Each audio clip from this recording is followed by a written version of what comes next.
So, what were the last couple of days like? You were out west with the Celtics there, and had to go out there and come back here. What was that whole journey like for you? No, it was smooth. They did a good job. I had a good flight. Wasn't a lot of layover and stuff. It was quick to the next plane, and the pilots were great. And then once I landed, the team did a good job of accommodating me. Great hotel, good food.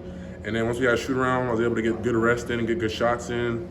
Our training staff helped me stretch and stuff. And then once it was game time, I was able to get my work in. It was all great overall. Guys were in a good motion, good flow. I just wanted to add to what they got going on, and it was seamless. So my time there at LA, I had a really good time. Yeah, that Lakers game was crazy. Unreal. How crazy does that compare to some of the crazier ones you've seen? It was probably it was up there with one of my favorite games I've been a part of and seen, just because the stars came out that game. You know, Russ, AD, LeBron did a great job, and then JB, Tatum, Smart, Grant did such a great job of holding down the fort on the road. It's easy to kind of, fall down on the last game of a long road trip, but guys stayed resilient and stuck together throughout the whole huddle. Even when Lakers made their run, it was just so impressive to me to see the amount of focus and connection that guys had. It wasn't just rah, let's go. In those huddles, it was direction, instruction on how to proceed on, and it was really good to see.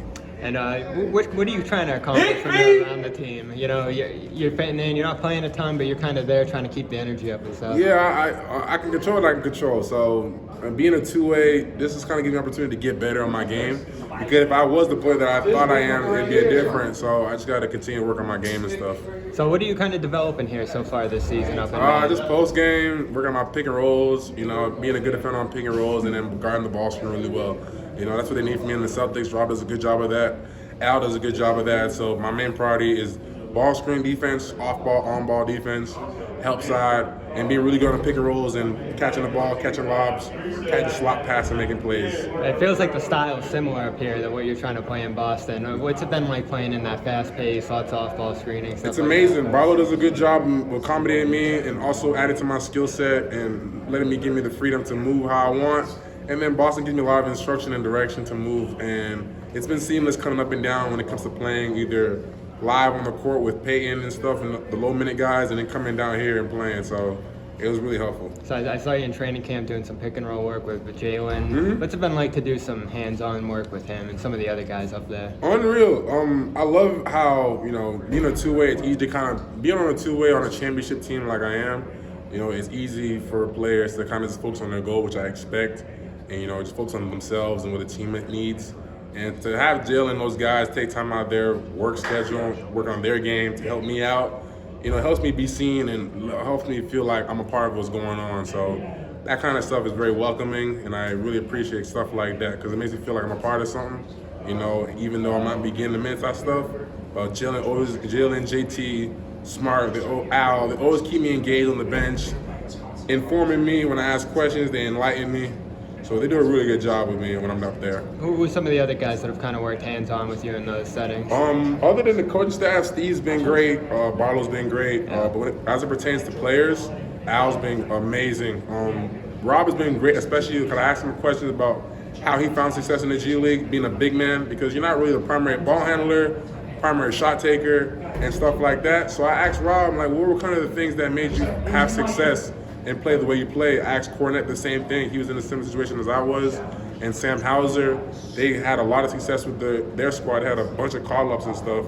So I would ask those guys and what was their mindset and how they approached it. Because it's easy to be like, I'm on a two-way, I'm working myself and be selfish, and then not have team success and stuff like that.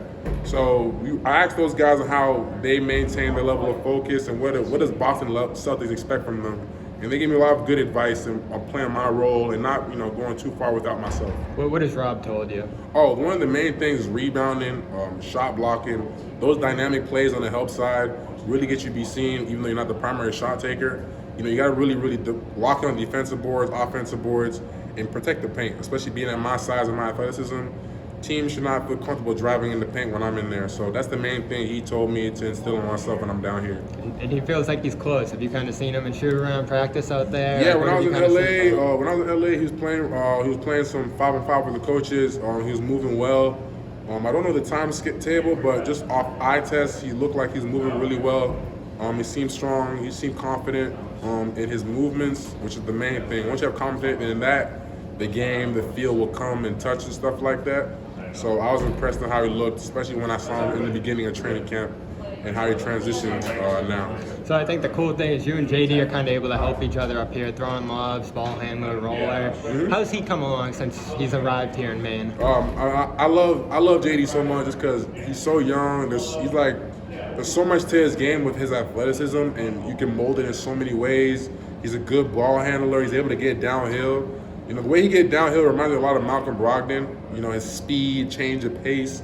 Now it's just a matter of controlling that pace, giving teams different angles, because guys are smart at this level, right? So it's not college where you can kind of give them the same look every time. And I feel like he's doing a good job of giving teams different looks, either in transition, on the half court.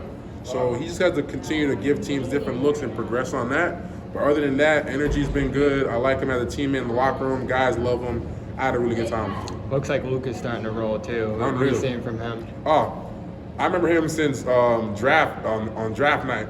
He came out the stands when they called his name. It was hilarious. But I love Luka, man. The way he plays, the way he rebounds, the confidence on the pick and pop.